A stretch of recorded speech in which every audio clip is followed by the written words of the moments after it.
el genocidi contra el poble palestí no para d'incrementar la crueltat i la brutalitat extrema d'Israel.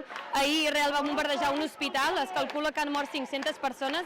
Imagineu-vos què vol dir això, persones que s'havien desplaçat, s'havien refugiat a l'hospital, persones que estaven rebent tractament, que han sigut totes assassinades per una bomba d'Israel. Llavors som aquí per dir que això és absolutament intolerable i que no pot ser que l'estat espanyol i la Unió Europea, la Generalitat de Catalunya, l'Ajuntament de Barcelona, totes les nostres institucions segueixin sent totalment còmplices de l'apartheid israelià. Por la parte que me toca como musulmana y como árabe me duele, pero yo creo que esto no tiene nada que ver con ninguna religión, se trata de humanidad, pero es que cada día va a peor y ya la gota que colmó el vaso fue lo de ayer, el hospital que han muerto un montón de niños que no tienen culpa de lo que hagan los políticos ni lo que hagan los terroristas.